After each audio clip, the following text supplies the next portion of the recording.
You're listening to Chat with the Experts, brought to you by Angie's List on 93 WIBC. Welcome back to Chat with the Experts, brought to you by Angie's List. I'm Kyle Hawk, and we've had the pleasure today of being joined by Tony the Concrete Man Johnson, who broke down concrete driveways and much more for us. We've had an extremely informative show so far, but we're not finished just yet. It's time to turn our attention to one of our favorite segments on this show. It's Writer's Block. And this is where we invite in one of the creators of Angie's List content to talk about the stories that they are reporting on.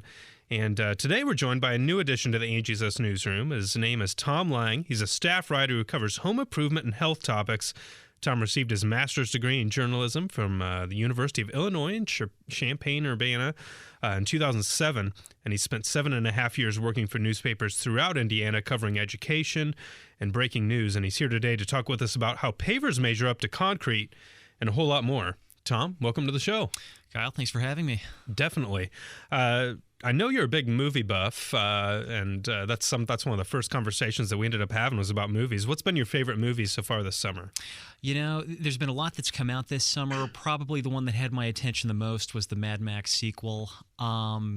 It was something that hadn't really been done before. It was essentially a 2-hour car chase, but storytelling, not a lot of CGI, lots happening in camera.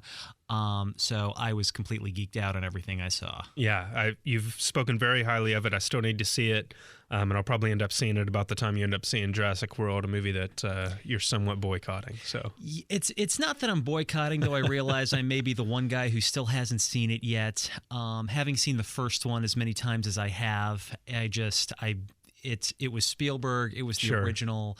I just waiting to see how it can be topped. Yeah, definitely. That's totally fair. On a completely different note, on the show today, we're talking about concrete, and you recently wrote an article titled "Are Paver Driveways More Durable than Concrete?" It seems like that's a fair question to ask for today's show. So how did this article end up coming about?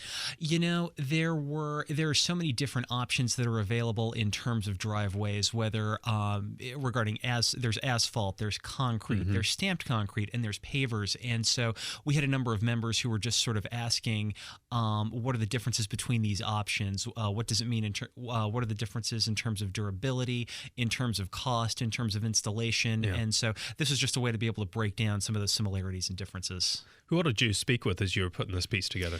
I reached out to landscapers, specifically hardscapers. Anytime someone is having work done around their house, specifically, on their driveway or even other sections, there are going to be different landscapers and hardscapers who focus on different areas. And so there are some people who will lay a concrete driveway who don't necessarily have paver experience and vice versa. And so really it was just a matter of finding experts who did focus on driveways who focused on pavers specifically. Yeah, and pavers are something that are becoming more and more prevalent. People are thinking about more often. And we did a show at the start of the spring about backyard paver patios. How do pavers work in relation to a driveway? You know, pavers in general are something that more and more homeowners are using just to give their houses a little bit of a pop. Maybe if they want to, if they're looking for a way to distinguish their house from others that are on the block, either because they're trying to increase the property value or just, they want something that's going to catch someone's eye. Yeah. And so there's something that might be used for a porch. They might be used for a sidewalk, things like that. And so in terms of driveway installation, the pavers are something that can be used to sort of blend those together. So if someone's looking for a particular pattern or just a particular scheme, this is really something that helps just their hardscapes work in concert. Now, I'd imagine the installation process for pavers may differ a little bit from a traditional concrete driveway. Is that true? Certainly. If you're dealing with traditional concrete, chances are you're going to have someone who's going to come in, they're going to pour it, it's going to set, and again, depending on just kind of the scope of the job, it's going to vary from there. With paver installation, it's going to be a little bit more intricate just because each of the individual pavers are going to have to be installed individually. So at the end of the day, that's going to mean a little bit more time. It frankly is also going to mean a little bit more money. Yeah, I was going to ask about that because I know as we talked about the paver patios, there was, it's more expensive than putting in a concrete patio in your backyard.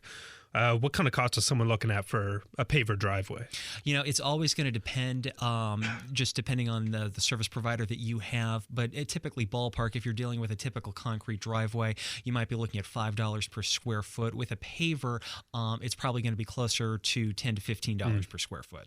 Yeah, so there is quite a price difference there. And I guess one thing to think about would be the durability. I'm wondering how, concrete, obviously a very strong product. We talk about that with Tony. How do pavers measure up in that department? And that's maybe where there's where the cost may be worth it, because typically, if the installation was done properly, the paver driveway is going to be maybe 2 to 3 times as strong as a typical concrete driveway. There are always things that when you're installing concrete, a quality contractor, quality hardscaper is going to be able to take measures to prevent cracking, but at the end of the day, typically there are going to be cracks that form. Yeah. And when that happens, you've got a couple of options. Some contractors may be willing to go in there and try and fill in that specific crack. Other times they may just decide, you just have to tear it up and start from scratch. The advantage with a paver is if you start to see a crack that's forming, they can go in, they can remove that individual paver, replace it, and then you're not having to start from scratch with the entire driveway. Yeah, no question. That's a huge benefit. And I think one of the biggest benefits when you think of it, along with the aesthetic appeal, is the idea that there's a crack, pull up the paver, replace it with a new one. You're done. So absolutely. Moving away from driveways for a minute, I wanted to ask about an article I recently found very helpful that you did. It's called What to Know When Buying a Home Safe. I recently bought one, and I used your article as a guide. What constitutes a quality safe? Sure. The best thing to keep in mind is there's a gauge or a measurement called the UL rating, and this is basically what's used to measure sort of how durable or how strong the safe is, either for fire protection or for theft protection. Okay. Basically, in layman's terms, the higher the UL rating, the more protection you're going to have. All right. So as we take all these things into consideration, I go out to the store, I'm looking at them. What kind of cost am I looking at for a good safe that's going to meet these requirements? If you're paying at or under $100, then chances are whatever you're putting in the safe is not going to be protected from the elements. Typically, you're going to be spending for a high-quality safe a minimum of a couple $100, and then the cost is going to go up from there, just depending on what you're trying to protect, how large it is, and then basically what you're going to do with it from there. Obviously, if you're trying to hide the safe, conceal the safe, bolt it down. Those are features that are a little bit more expensive, and so then it's a little bit more conceivable that it could cost you a few $1,000s up from a few hundred. Right. Did you learn any tips that you took away from that as you were researching that piece that were helpful to you in regards to choosing a safe? Probably just the most... Probably the most helpful bit of information was just to know what exactly it is you're trying to protect, know what your concerns are. There are different safes that are available out there just for different items, whether it's a gun safe, whether it's a media safe, and some of these are going to have different accessories, different levels of protection, for those specific items. So really it's important to know just sort of what features are out there. That way when you're going to make the purchase, you know exactly what it is you're looking for. You're not paying for something you're not going to use. You're not overpaying for something. Right. That makes a lot of sense. Did you learn any tips about cracking a safe or a vault? You don't want to misplace the combination. I had that conversation with a lot of locksmiths, and again, you're going to be probably paying at least $150 just to have a locksmith come out to try to drill it if you can't get into it. Yeah. Which is usually if you're locking something in a safe, you're doing that because you're not getting into it. You're not trying to use that with any kind of regularity, which means you're not using the combination, right. Which is never a problem until it is. Yeah. A lot of good information there on safes. So I wanted to ask before we wrap up today, what have you enjoyed most about reporting for Angie's List? Has there been any topics that have really interested you a lot or that you're looking forward to reporting on more in the future?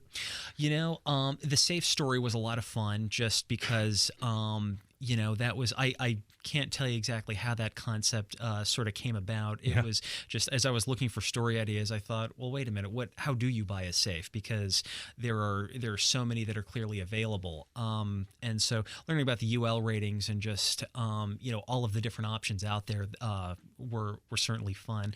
I'm digging into moving now, which is certainly something that a lot of people are doing. This is definitely the busy season. Yep. And as with anything else, there are so many services and businesses and options questions just that people have out there. So it's been a lot of fun just to be able to dig into that and turn those over. Yeah, definitely. And I know you're a big fitness buff as well, so maybe we can look forward to some of those articles as well. Oh, yeah, certainly. Very good. Well, Tom, I want to thank you so much for taking the time to come on the show today. We really appreciate you taking the time to come on. Likewise, it's been a pleasure. That'll do it for Tom Lange. You can check out Tom's articles over at angieslist.com. And as always, you can get reviews and information on service providers in your area by going to angieslist.com. If you hit the Join Now button, you can use the promo code WIBC40.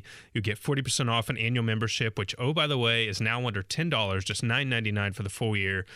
Plus that additional 40% off. You can't beat it. Check it out today at angieslist.com, promo code WIBC40. Another big thank you to Tony Johnson, the Concrete Man. If you missed anything at all today and you're even thinking about putting in a new driveway or sidewalk around your home, you can check out our podcast, angieslist.com.